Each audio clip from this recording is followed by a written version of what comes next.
Boa tarde a todos. É unha alegría estar de novo nesta sala para desenvolver un dos temas filosóficos que acostumamos a tratar. E hoxe é a consideración se a Terra é un ser vivo.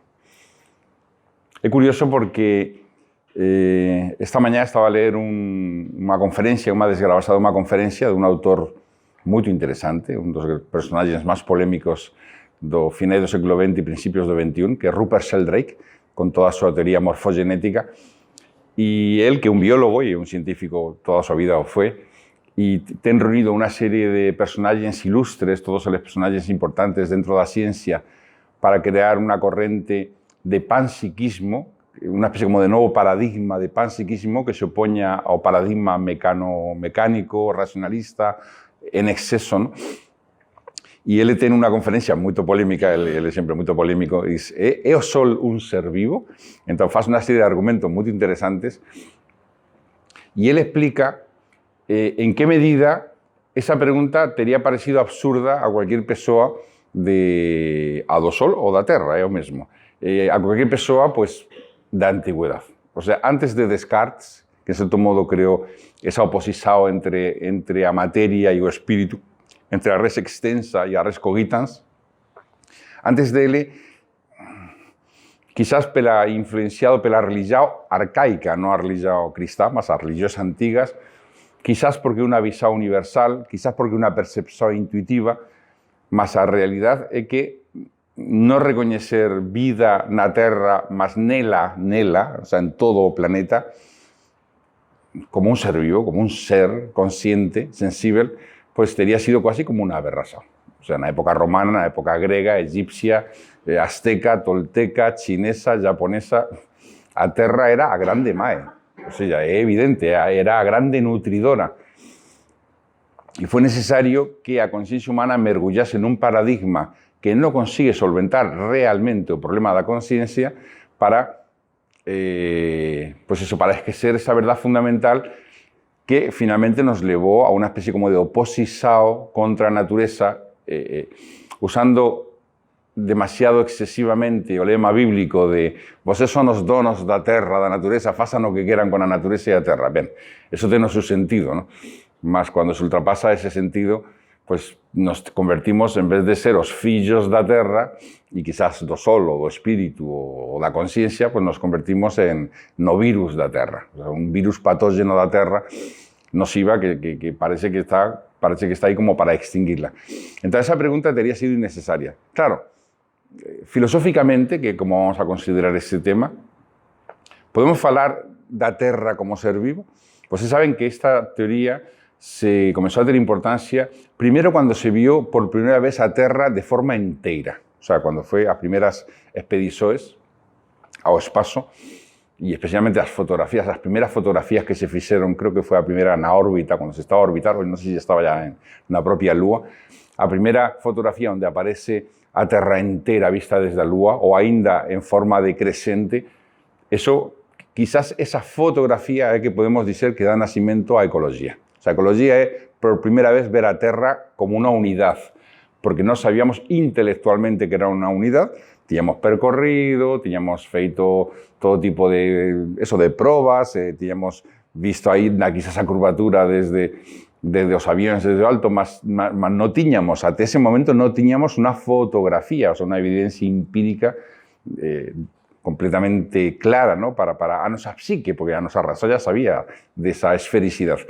Mas de repente ver aí e as declarações que fez o propio Neil Armstrong, cando dice que visto desde o espazo, no percurso que se faz ao espazo, se ve a Terra tan frágil, se ve a atmósfera que é unha película tan delicada, esa declarações e esa visao, penso que deu nacimiento verdadeiramente a ecoloxía. Mas cuando renace de novo ese pensamento tradicional da Terra como ser vivo é con a obra da hipótesis Gaia de James Lovelock, que morreu creo que o ano pasado, nos anos 80, que esa obra foi unha auténtica revolución. Primeiro porque este home, además de ser médico, de ser meteorólogo, de ter traballado para a NASA procurando formas de identificar vida en Marte, o sea, él se dedicaba exclusivamente con unha equipa a pensar si nós vamos a Marte, que esa era a idea, estaba a Lúa, o soño de Von Braun era chegar á Lúa como medio para chegar a Marte, o objetivo era chegar a Marte. Entonces, cuando lleguemos a Marte, o si llegamos a Marte, ainda no teníamos llegado a Lúa, si llegamos a Marte, ¿cómo será? ¿Cómo será? ¿Cómo podemos dizer que há vida ou non há vida? Porque, claro, nós a vida que coñecemos é a vida da Terra, e ni siquiera toda a posible vida da Terra. Despois vamos a ver varios exemplos. Y él, pues, simplemente se dedicaba a pensar, a ver, desde la perspectiva termodinámica, un organismo que se alimenta, o sea, que genera orden no su interior, crea desorden no exterior, y se alimenta de desorden y lo transforma en orden, o sea, que disminuye a entropía, eso, os seres vivos hacen eso. Entonces, si hay vida, tenía que ser de esa manera. Y con esos raciocinios, él llegó a una teoría que no es de él, más que él usó muy profundamente, que era a teoría de ser autosustentable, autorregulable, un organismo autorregulable. O sea, a capacidad que puede tener un organismo de medir sus parámetros internos, que esos parámetros son determinantes para el funcionamiento de iso, no voy a decir ainda organismo, ser vivo de iso, y que sea capaz de regularse cuando los elementos externos varían de manera de que no saia de esos límites muy estrechos internos para funcionar. Los seres vivos son todos seres autorregulables. O sea, permite estar en un ambiente y que ese ambiente mude ligeramente, pues si muda mucho no, y hacer transformaciones de materia y energía para convertir a materia en energía o energía en materia para poder regular, digamos, o que está sucedendo no interior. Os seres vivos son regulables, son autorregulables. O corpo humano é claramente autorregulable. Quer dizer, nós por encima dos 42 graus non funcionamos. Cuando nos aproximamos a una temperatura que o corpo diz, cuidado, pues ya está a hacer estrategia, ya está a mover os músculos, a tiritar, ya está a sudorar, ya está... O sea, evita que se atinja esa temperatura y según se va atingiendo, pues sabe que esa vida, a vida autosustentable, sabe que se va a interrumpir, se va a quebrantar si sucede eso. Pero lo contrario, si vais a temperatura, pues, bueno, antes decía sudorar, ahora es tiritar. Tirita y o faz o que sella para o corpo evitar que en esa baixa temperatura, pues, a pele, os propios poros da pele, para evitar que se perca innecesariamente calor. Y cuando retira o calor, é capaz de retirar o calor dos membros, porque o último que ten que perder o calor é o cerebro. Ese sí que ten que estar sempre a mesma temperatura e é capaz de prescindir da vida dos membros para manter a vida do todo, que depende o cerebro, corazón fundamentalmente. Entón, mas non só iso, nós temos moitos parámetros, a vida no organismo humano e en casi todos os organismos da Terra se move entre parámetros moito estreitos. O sea, o nivel de ácido base é un nivel moito estreito.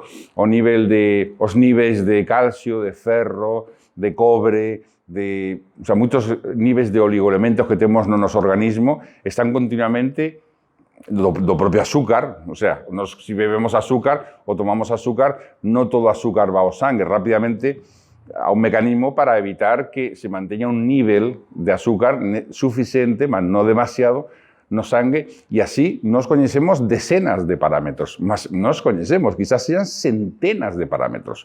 E por que non dizer miles de parámetros? O que non sabemos é moito pouco aínda. Entón, como é a vida tan simples e ao mesmo tempo tan complexa que permite regularse en circunstancias, además de forma automática, vegetativa, porque ni siquiera tenemos que ser conscientes de esos procesos, para no sair deses parámetros. A Terra é un ser vivo. Podemos dicir, mas a Terra non pode saírse da súa órbita. O sea, non é un ser vivo, non faz o que quiera, non se va a tomar café con outro planeta. Sí, certo, mas nós tamén non podemos ir máis alén dos 42 graus, ni menos de 30 e tantos. E nós temos liberdade de movimento, porque é a natureza da vida, e aínda de consciencia, ¿no? De liberdade interior, é a natureza da vida no reino humano, que incluye o mineral, o vegetal, o animal, e depois arrasado. Son como dimensores da vida, mas Nós non podemos julgar por como é a nosa vida a vida de. Non se pode. Nós temos cometido erros gravísimos nesse sentido. Por exemplo, cando se dicía non podía haber organismos que non tivesen acceso á luz do sol. Bueno, aí nos fondos marinos se encontraron as termobacterias. Pois necesitaban a luz do sol teóricamente, a luz do sol para facer a fotosíntesis ou facer todo ese sistema de alimentación energética, nada, do calor directamente, radiación infravermella do calor.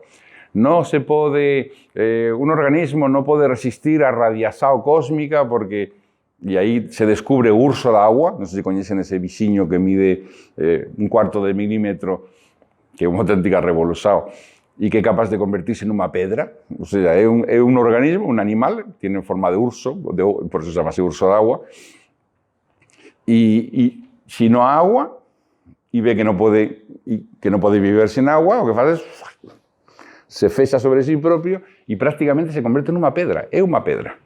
E se ten feito a experiencia de lanzar ursos de agua ao espazo, van, voltan, reciben radiación cósmica, pues no se sabe ni siquiera si son inmortais o no, porque simplemente, o sea, morren en condiciones cuando están como animais. Más cuando se convierte en una pedra, ¿cuánto tiempo puede durar eso? ¿Cuánto tiempo dura una semente? Una semente, una estructura cuasi mineral, ¿no? Que después va a ser vegetal. Una semente puede durar 3.000, 4.000, 5.000 años. Tenemos sementes da época egipcia, da época de Ramsés, creo lembrar, que se pusieron na terra e crecieron. Entao, y nos pensábamos que eso era imposible, que un organismo no podía, o sea, siempre que decimos no pode, cuando a ciencia afirma no pode, eso es para brindar por aquello que a natureza puede hacer, porque siempre que dice que no pode, eso va a poder hacer de una manera u otra. O ser humano inventó láser, no há nada no universo que sea comparado a láser, esta creación humana, porque esta es propia do ser humano, y se encuentra estrelas que emiten rayos láser. Y no son estrelas da morte da guerra das estrelas. O sea, todo o que dicemos no pode é moito audaz dizer non se pode.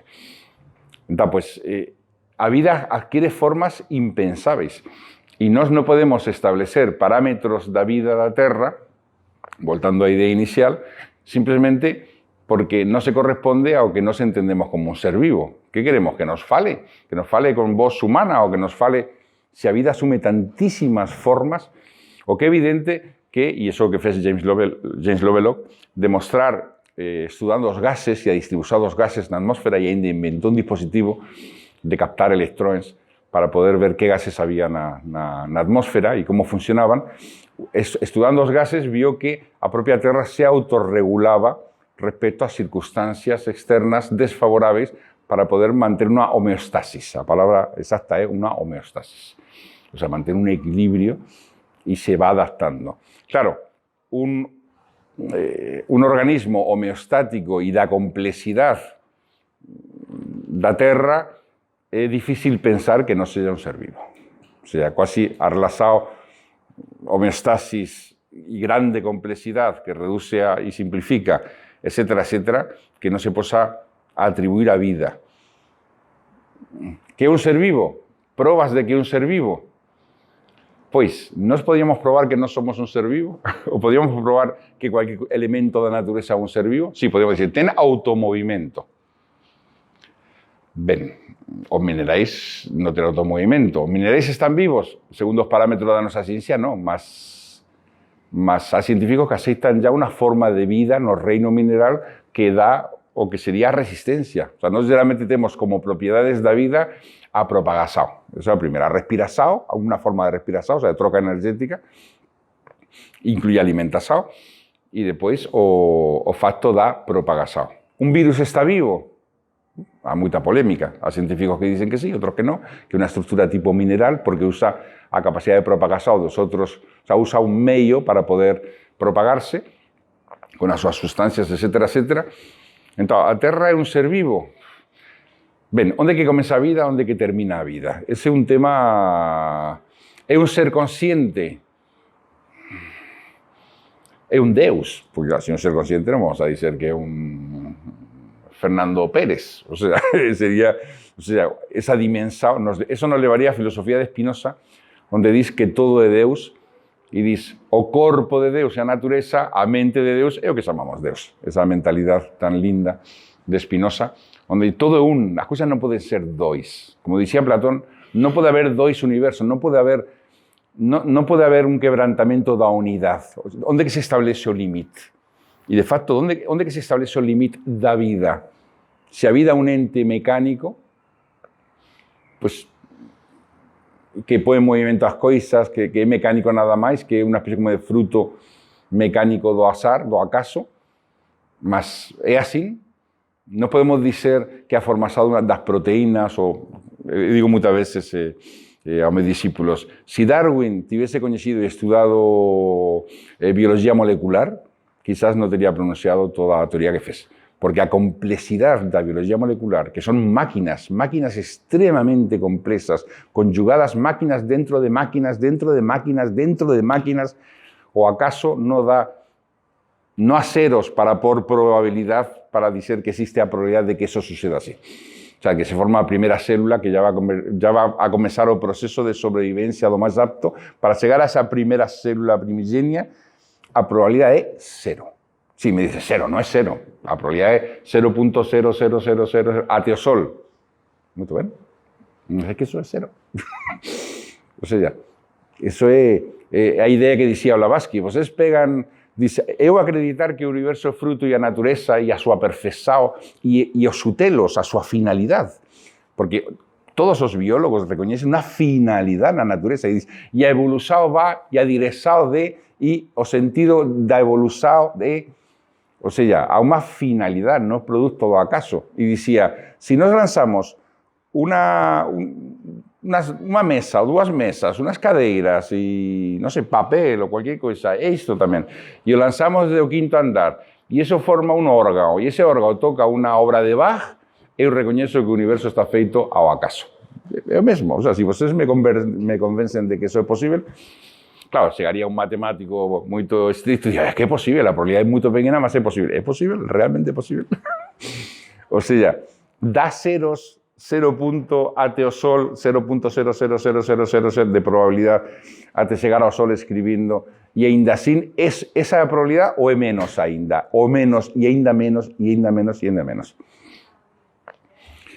A probabilidade de que se forme unha célula primogenia está establecido que, máis ou menos, creo lembrar que era 10 elevado a 300, creo lembrar. 10 elevado, o sea, a inversa, claro. 10 elevado a 100, o número 10 elevado a 100 é superior ao número de átomos de espazo, digo átomos de espazo, medidas de átomos de espazo que há no universo entero. O sea, non há nada que exista que sea máis de 10 elevado a 100. O sea, o número 10 elevado a 100, na antigüedade, de facto, que establecían relacións entre os números e as entidades, o sea, geralmente non facían jogos mentais de dizer, eu teño un número moito grande, 10 elevado a... o Google, creo que un 10 elevado a 10 elevado a 10, creo lembrar. É un número tan grande, non há nada na natureza que chegue a ese número, é certo, é o número máis grande que existe, non, poño outro 10 e ya está, 10 elevado a 10, elevado a 10, elevado a 10, ya teño... Mas na antigüedade se establecía unha relación entre os números e coisas que existisen na natureza. E o máximo que se elevaba é 10 a 40, 10 a 50. Os matemáticos jainistas chegaron a 10, 120 más. Ben, que les eran... Son números que non dá. O sea, nos observamos un mundo cheio de organismos que ten unha actividade mecánica, mas que son organismos, mas, aínda que non quisésemos ver como organismos, na súa mecánica son máquinas. E se son máquinas, quen os pensou? Porque as máquinas non surgen casualmente. A unha finalidade. O sea, vocês imaginan que casualmente pode surgir un computador actual? O sea, que se pode meter nunha máquina de lavar plástico, cabos, etc., e pôr a rodar, e a rodar, e a rodar, e a rodar, e a rodar, e a rodar, e que en, non sei, en 100.000 millóns de anos ou en 100.000 0 anos até o sol se va a formar un computador? Non se va a formar. Non se forma. E menos con un programa, e menos con un programa mental, o sea, con unha finalidade e con toda unha estructura que va endirezado a algo.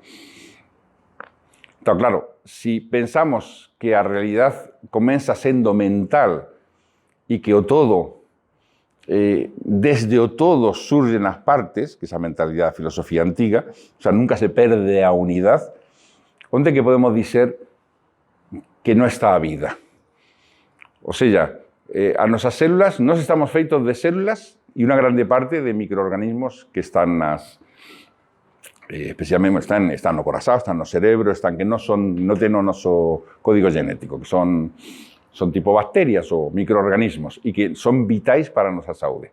Pois se saben que há poucos anos se descubriu que o apéndice, a xente ia, teño dor de apéndice, está mal, isto é un apéndice que non sirve para nada, cortaban o apéndice, fora lá. Ya non tens o problema, ni vas a ter máis apendicitis na tua vida. E dicía que era un resto non sei, era un resto antigo que na realidad non servía para nada. Agora se descubriu que no apéndice é onde se refugian os microorganismos do estómago, dos intestinos, etc., que son vitais para a saúde física e psicológica, ahora voy a explicar eso, si acaso, e que se refugian cando unha persoa, pues, non sei, ten problemas no estómago, ten diarreas continuas, ten, non sei, que fica todos os microorganismos do estómago, dos intestinos, morrerían, se refugian nunha especie como de castelo que é o apéndice, de maneira que cando voltan a situacións normais, voltan a repoboar outra vez. E agora se descubriu que ya o dicían os textos budistas, curiosamente, os textos budistas, Mahayana, dicían, nós temos moitos seres vivos que poboan nos nosos intestinos, no noso corazón, no noso cerebro, estes seres e noutras cavidades, na garganta, estes seres vivos son fundamentais para a saúde e dicían, e cando non están regulados, má alimentación, por exemplo, unha forma de vida que non sea armónica, etcétera, etcétera, cando non están regulados, ou doenzas, cuando non están regulados poden producir serios problemas psicológicos nas persoas. E agora, a pouco tempo, se descubriu que estos microorganismos producían, cruzando bases de datos, gente con problemas de microorganismos nos intestinos e gente con problemas de depresión e que había unha coincidencia quasi exacta. O sea, que unha das causas da depresión é o má funcionamento dos microorganismos do intestino. E a apéndice é o lugar onde se refugían, precisamente, ou onde están todas esas especies que ten que repoboar outra vez no intestino a súa presencia e que o ser humano non pode vivir sin elas. O sea, o ser humano pode vivir temporariamente sin elas, mas son fundamentais na súa ecoloxía. ¿No? Entón, nos vemos onde, ahora, retiramos esos organismos, ficamos só con aqueles que son un ser vivo, un ser humano, con o seu código genético. Todos con o mismo código genético. ¿Nós somos seres vivos ou somos unha suma de seres vivos? É unha pregunta interesante. O sea, ¿nós sumamos a vida de todas as células que há no noso corpo? E podemos dizer que as células e todo o organismo é un e que nós somos un tamén? O sea, que non é simplemente a suma de todas elas, sino que há unha unidade, como dice Rupert Sheldrake. Ele diz, toda unión de partes que é un organismo que é autosustentável, que ten finalidade propia, ten mente. É unha idea moito interesante. O sea, no momento que há unha estrutura que abrange outras estruturas e as partes, aínda que teñan vida propia, se incluyen dentro dela e dependen dela e están sujetos ás súas leis, o sea, forman parte de, nese momento, eso ten mente. O sea, há unha coordinación mental, há unha especie como de finalidade mental. Eso non é o todo é máis do que a suma das partes. Entón, ele diz que eso sucede, diz, o electrón que va, a partícula beta, que va viajando no infinito, e a que está, entre aspas, prisionera, dentro do átomo, por exemplo, un átomo de hidrogenio, a conducta é diferente, aínda que sea na mesma, formando parte do átomo. Na realidad, esa parte do átomo dá nacimento ao que é o átomo con as súas propiedades. O sea, ya non simplemente o electrón, o átomo con as súas propiedades. E agora, os átomos nunha molécula, por exemplo, unha molécula, non sei, unha complexa, unha molécula orgánica, unha proteína, por exemplo. Eso é unha estructura feita que, na realidad, cada átomo está nun lugar preciso, cumple unha función precisa e dá sentido a unha entidade superior que ele diz que ten mente, porque todo aquilo que ten estrutura funcional para y que forma parte o sea, no es eso que forma parte de un todo, sino que una pesa en sí propia, que incluye otras pesas, a una especie como de existencia mental, porque está pensado. O sea, eso es acristalizado de algo que está pensado. O sea, eso no puede surgir ao acaso. Si tiene una función, si una máquina, si funciona de esta manera, si otorga propiedades relacionantes, eso está de alguna forma pensado. No pensemos pensado por alguien, mas está pensado, o sea, surge de una dimensión mental.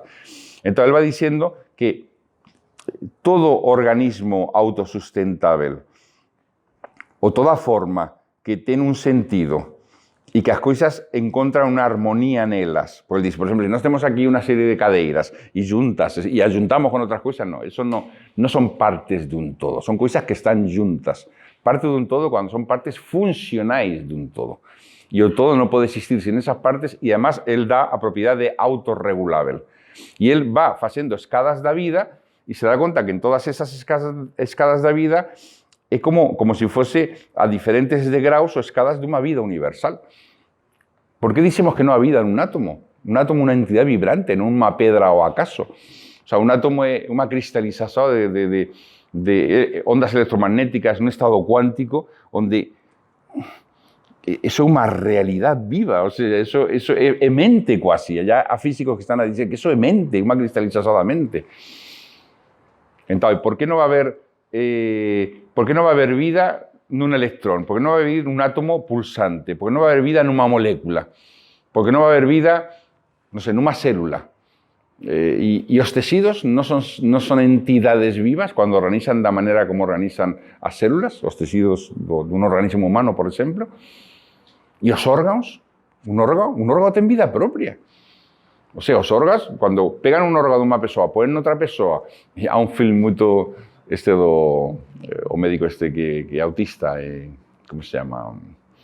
Esa serie, una serie.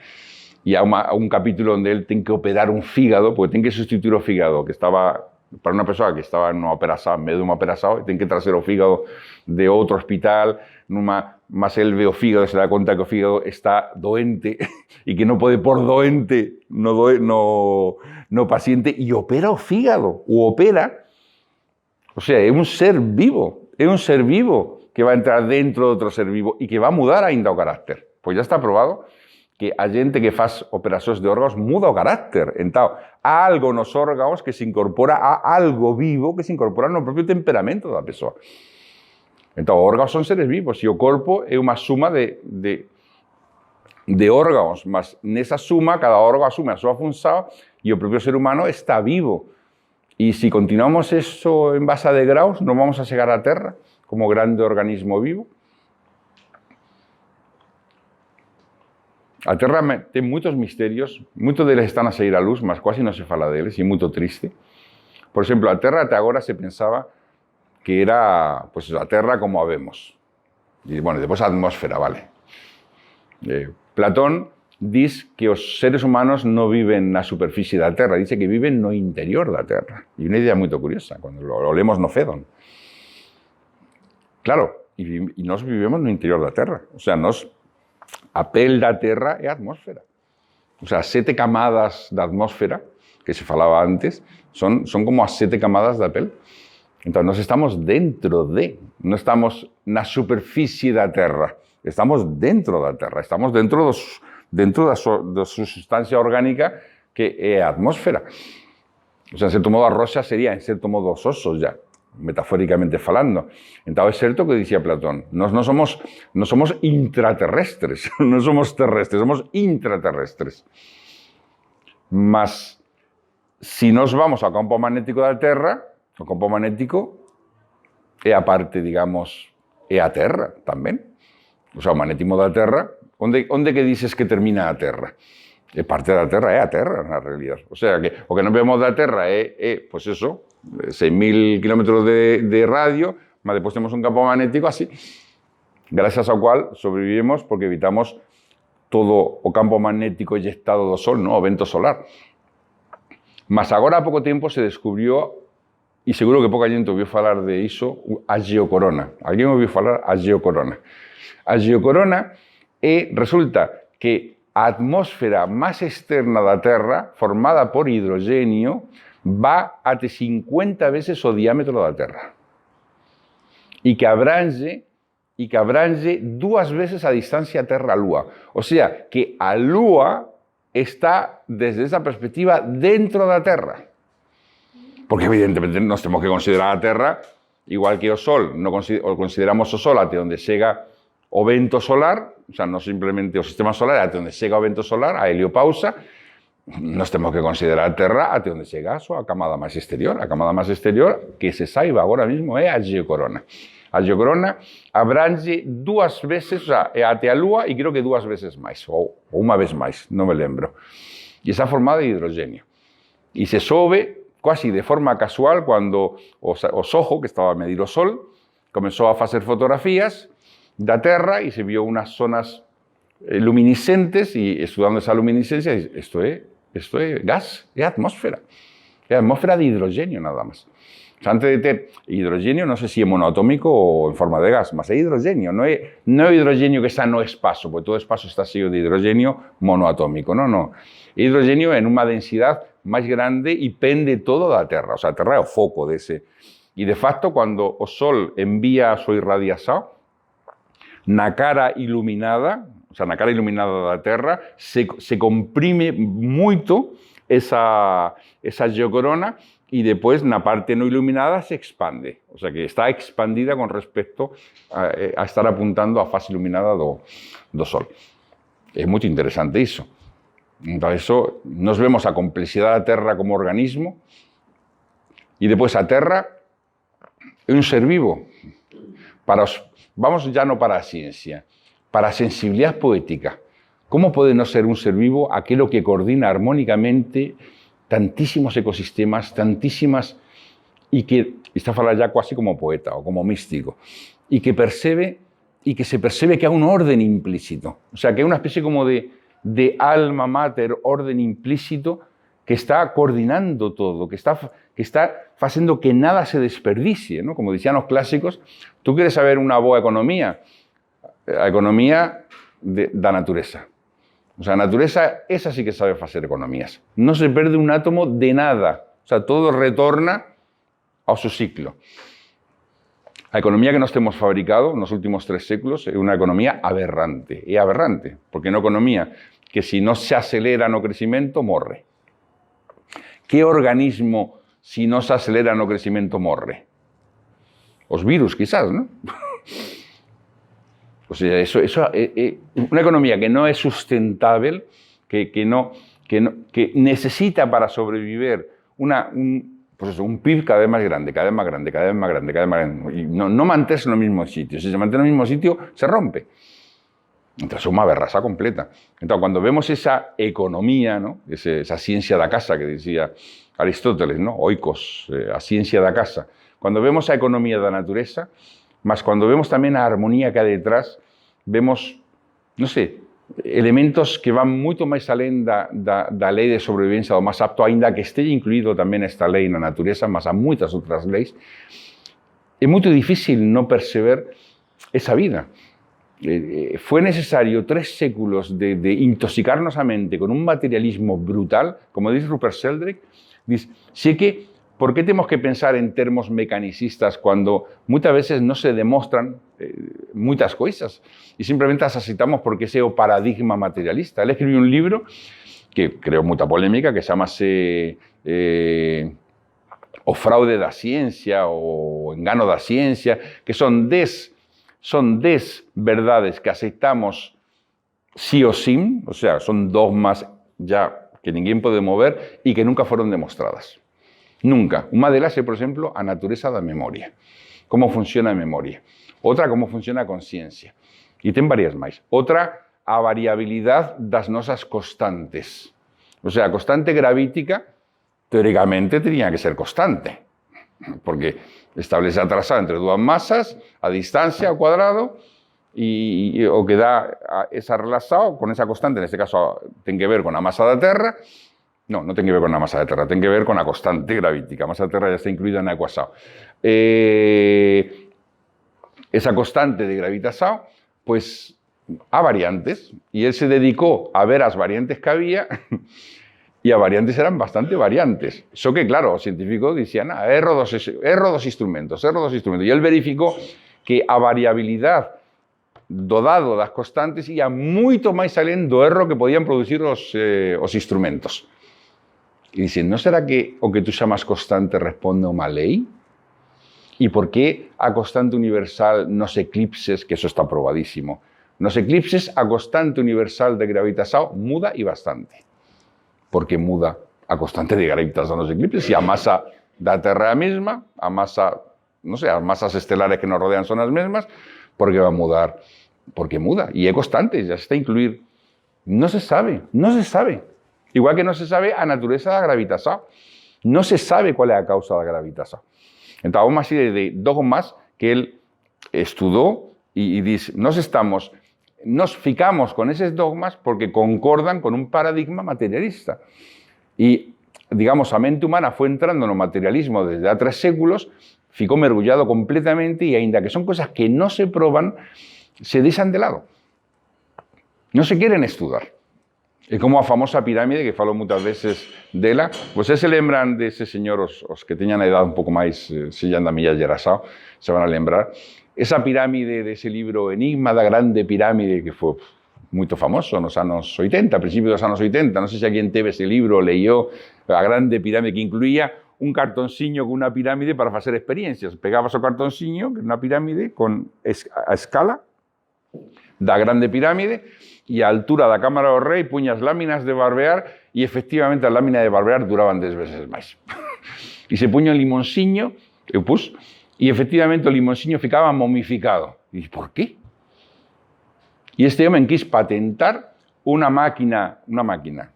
patente de unha máquina, que era unha pirámide nada máis, que o que facía era facer que as láminas de barbear durasen 10 veces máis, pois era unha propiedade que pasaba, e os señores das patentes non deixaron. Isto é imposible, você ten que demostrar isto. Se gastou unha fortuna en facer todo tipo de experiencias con fotografías destas microfotografías dos metais, e finalmente con todo ese dossier presentou á oficina de patentes, deron a patente. O sea, que nós, si temos 4 varetas formando, o 5, 6, 7, 8, formando 4, 8, formando unha pirámide en proporcións debidas, que eso é fundamental, as proporcións que teñan, orientados este-oeste, e nun lugar na proporción altura X, pomos algo, resulta que ese metal fica transformado completamente. E eso está nun dossier que pode ver cualquier científico, e por que non se investiga? Si son máis revolucionados. O sea, eso en sí mesmo, o sea, que corpos, que a geometría das formas faça algo, non se sabe por qué ni como, quizás estelle a agir sobre rayos cósmicos, e que muda a estructura dos metais, pois, por qué? Pois non está no paradigma. Non está no paradigma. E como non está no paradigma, eso significa que cando nos entramos nunha forma de pensar materialista, fuimos escollendo os experimentos, as vivenzas, o que íamos a aprender, e todo ya como nun funil, e finalmente ficamos. Non significa que o que se consiga non seja maravilloso, eso sería ir contra a ciencia, é absurdo, ¿no? A ciencia ten permitido para o ser humano e ten atingido limites como quizás nunca na historia da humanidade, mas é enfunilada. E unha das cousas máis terríveis é o abandono da alma universal. E por eso a toda unha serie de científicos que son, ten feito unha especie como de, ainda fixeron unha reunión, que ficou como reunión constitutiva, de tentar retornar ao panpsiquismo. O que nós vemos son leis da natureza, há unha mecánica da natureza, as cousas funcionan de forma determinada, sin deixar de ser organismos. Todo o que existe, todo é un organismo. Todo está dentro dun organismo máis grande, todo, non há nada que esteja fora, digamos, da corrente de vida universal. Todo o que a natureza ofrece é, de alguma forma, un ou parte dun organismo. E esa teoría do panpsiquismo está a ter agora moitos científicos que a seguen porque é unha corrente de ar fresco. Y porque no trata ahora de vender conspiración ni de vender estupideces para que la gente crea cualquier cosa. O sea, ellos quieren ser científicos, quieren seguir un método científico, que no quieren enteramente enfunilada. Enigmas que tienen a terra y que nos hacen pensar como un ser vivo. No, primero, como a vida se mantén. Vocês conocen la época da Terra, cuando era una bola de neve, donde se dice que había, no sé si 15 o 20 kilómetros de hielo, 15 kilómetros de hielo rodeando a Terra entera. Y a Terra, pues precisamente no mar, que consigue mantener una temperatura suficiente, pues manteve a vida. O sea, microorganismos que se consiguieron mantener. O a explosado cámbrico. ¿Cómo puede surgir ahora en 100 millones de años menos? En 20 millones de años de repente nacen todas esas especies, o sea, un número importantísimo de especies y de formas básicas. Y a partir de ahora todas esas formas van a ser esos ramos de árboles de la vida, no van a ser otros. ¿Y de dónde? ¿Y cómo? ¿Y por qué? O elementos más simples, los terremotos. ¿Cómo os animáis son capaces de percibir los terremotos media horas antes o un día antes? Físicamente eso es imposible, porque ainda no rompió. Si no rompió, no ahonda. Si no ahonda, ¿cómo perciben onda sísmica? ¿Cómo perciben o terremoto? Que ves esos pájaros que comienzan a voar, o las formigas que comienzan a hacer cosas raras, os animais fican completamente malucos porque notan que ven a onda sísmica. Mas si no rompió, si cuando rompe tarda 1 hora, 2 horas, 3 horas, y esto muchas veces es un día antes o 2 días antes. Si hay científicos que están a decir, vamos a crear mecanismos de detección de terremotos en base a animales. ¿Para qué tenemos que tener detectores que nos avisan media hora antes? Si podemos tener animales que nos avisan un día antes. Mas, ¿cómo se hace? Claro, eso está un poco fuera de paradigma, ¿no? Porque mas, si funciona, o sea, funcionar funciona. ¿Por qué? Investigado. Porque funciona. Mas no negues o facto porque no tienes teoría que lo explique. Ese es el problema. Negar factos porque no hay teoría que explique el facto. Y eso, si una cosa tú puedes no saber por qué, mas y tienes que explicar. No puedes decir, no se corresponde con lo que no sabemos sobre fuera. Porque así, evidentemente, la ciencia no va a avanzar, porque la ciencia avanza por la procura de la verdad. Bien, voltemos a los terremotos. Los terremotos son detectados antes. Mas, por ejemplo, ¿cómo saben los ratones que una casa va a ruir? ¿Saben esa historia de cuando a casa va a ruir los ratones fuyen? Y eso está probado experimentalmente a lo largo de generaciones enteras, que después pasó a los barcos, ¿no? Los primeros que fuyen cuando un barco se afunda son las ratas sanas. Eso sí, más estoy a estudiar un poco esa afirmación, a ver dónde que viña, y parece ser que las primeras veces que se presentó eso era en casas, o sea, no era en barcos, era cuando una casa va a ruir, las ratas sanas fuyen. ¿Cómo saben eso? Pues debe ser que la estructura está, o sea, estructura a nivel de dinamismo, de líneas de fuerza, de éteres, si queremos hablar de algo, o de líneas magnéticas, está a provocar disturbios que anuncian que va a ruir, porque el día antes, no sé cuánto tiempo antes, o cuando va a arder a casa y está a punto de arder, a ratas sanas fuyen. Entonces, eso, evidentemente, eso es que hay planos de la naturaleza que nos no conocemos. Y si queremos hablar de vida, no podemos ficar con la mente na parte materialista que nos vemos, tocamos e iramos, sino en cosas más invisibles. Eso que, claro, hay que trabajar de forma científica con o invisible. ¿Que ha vida na Terra? Pues os místicos dirían que sí. Todas las religiones antiguas dijeron que sí. Os filósofos ate o Renacimiento incluido dijeron que sí. Se comenzó a negar cuando surgió una aplicación muy exigente y excesiva de la llamada navalla de Occam.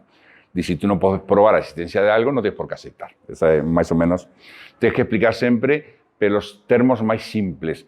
Mas sé que, en este caso, quizás es más simple para imaginar esa homeostasis, para imaginar ese equilibrio, para imaginar, no sé, a propia respuesta de una terra doente, porque los problemas que estamos a ter de crisis da terra, de, no sé, de muchos elementos de catástrofes, o sea, el número de catástrofes está a aumentar exponencialmente desde hace un século más o menos. Se estudia, tipo exponencial. A catástrofes na Terra, terremotos, maremotos, muchas veces provocados por idioticia humana, ¿no? Incendios, macroincendios. Entonces, todo eso está a suceder. ¿Y por qué? ¿Cuál es la causa? O sea, de que un aumento exponencial. ¿Será, como dice James Lovelock, que a Terra se está a defender? O sea, que a propia Terra é un organismo vivo e da mesma forma que unha persoa, cando está doente, reage, o sea, começa a tiritar, muda a temperatura, sube a temperatura, baixa a temperatura, volta a subir a temperatura, volta a baixar a temperatura, comeza a facer elementos químicos que non voy a describir agora propio de unha persoa que está doente. Entón, non será a propia reação da Terra diante dunha agresao que está a danificar de forma ya seria, moito seria. Pensen que no Mahabharata, que é un texto clásico de filosofía e de literatura, de mitoloxía, na India, é a grande guerra que sucede na India.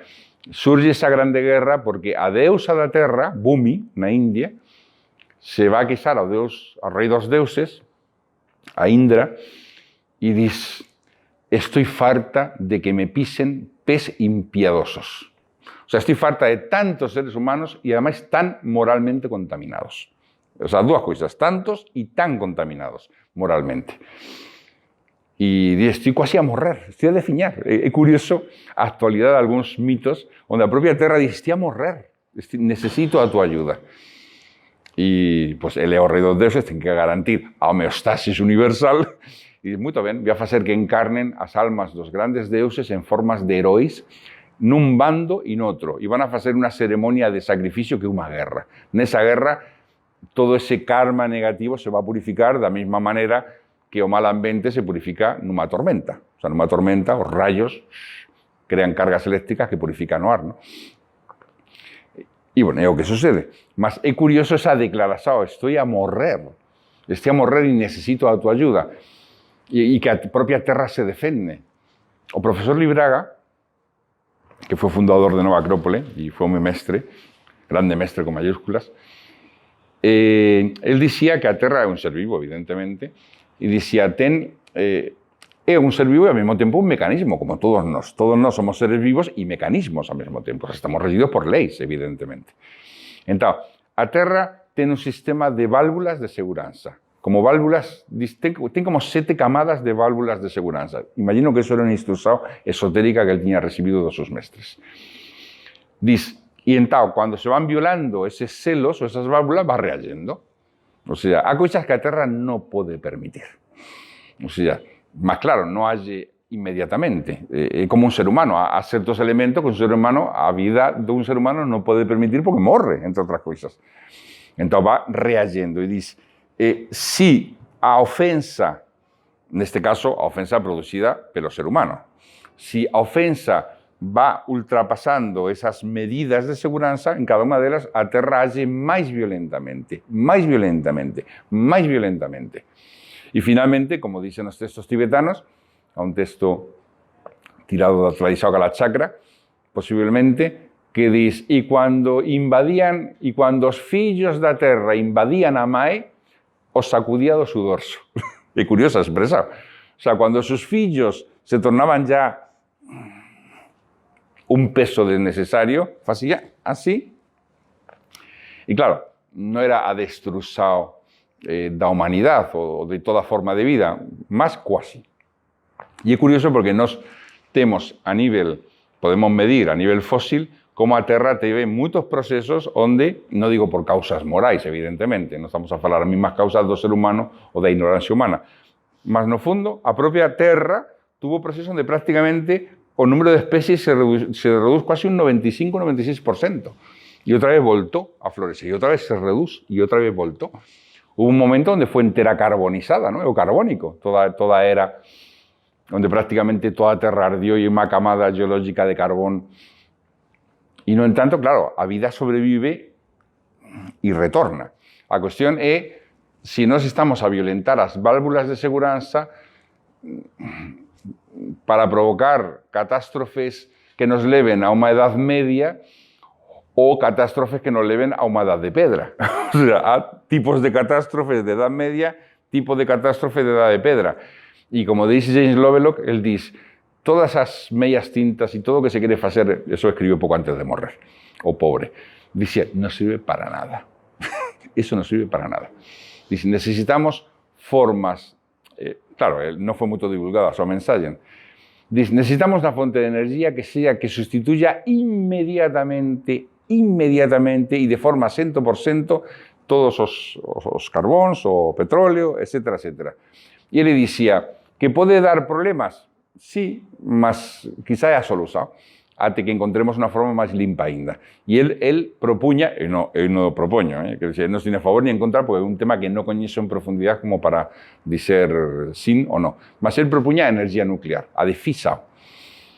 Ele propio dicía, a energía nuclear nos últimos 15-20 anos se ten feito muitísimo máis segura do que era, non sei, cando se construiu Chernobyl, por exemplo, mas muitísimo máis segura. E nos pode servir para fabricar energía totalmente limpa até que se desenvolva totalmente a energía de fusao. A energía de fusao é unha energía completamente limpa, só que ainda non está a funcionar, mas ainda non. Sea como sea, él dice, o dano que infligimos a Terra é demasiado agora como para estar a facer trocas. Por outro lado, qual é a solución? Porque ele propõe soluções. E a solución estará no propio ser humano? No ser humano, en certo modo, a flor de vida máis evoluída da Terra, que coñezamos, sí? O sea, para ben e para mal. A capacidade que ten o ser humano de facer o ben é quase equivalente á capacidade que ten de facer o mal. E non estará quizás o secreto en un retorno, digamos, se é un ser humano que seja armónico, o sea, que esté en perfecta armonía, esa armonía non va a ser armonía tamén con a Terra, con a Mae Terra. Esa armonía non va a facer que encontre as solucións adecuadas aos problemas, mas que sean as solucións verdadeiras, sino vamos a facer isto que non sabemos que facer de forma desesperada. Non será a solución quizás o retorno a un humanismo, un profundo humanismo, un retorno á pureza da alma humana. O sea, o que nós estamos a ver, queremos solventar os problemas da Terra, mas vemos as sociedades devoradas completamente por doenzas morais. Podemos realmente solventar os problemas da natureza cando estamos infectados por miasmas morais que somos prácticamente espectros?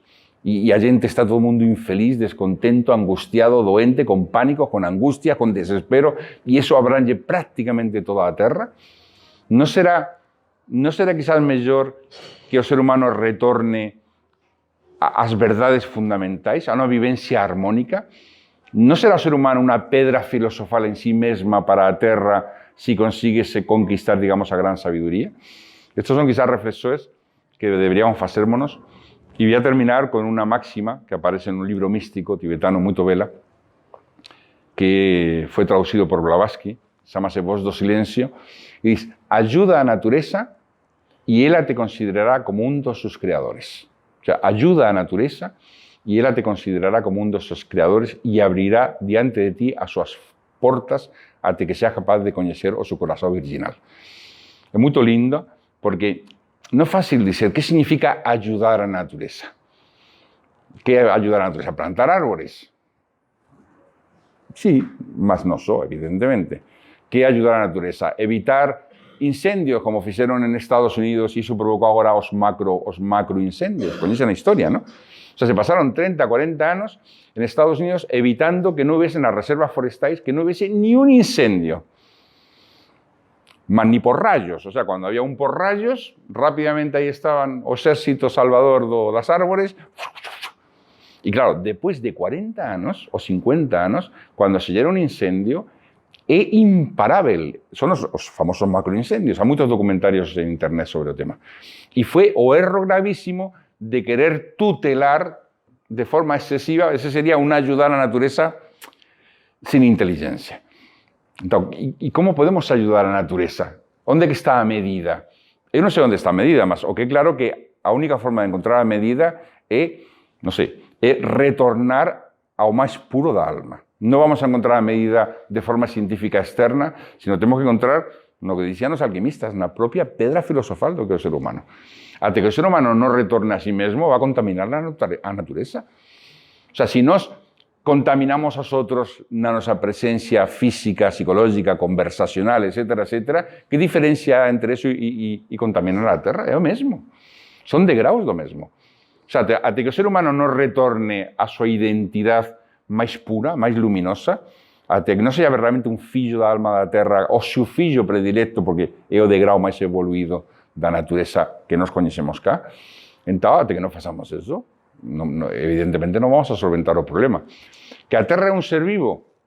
Pois, quien quiera negar que o sella, va a haber, pues eso, mecánicas, leis, va a haber un funcionamento, mas si há intuizao, si se quere aceitar o facto da homeostasis, si se percebe unha orden implícita, si ao mesmo tempo se percebe que non se pode explicar as coisas sin a perspectiva de unha especie como de unidade alma-mente universal o plano mental onde todo se llera. Cuando si aceptamos todo eso, de forma natural, penso que se deduce de forma natural que a Terra efectivamente é un ser vivo. Muito obrigado.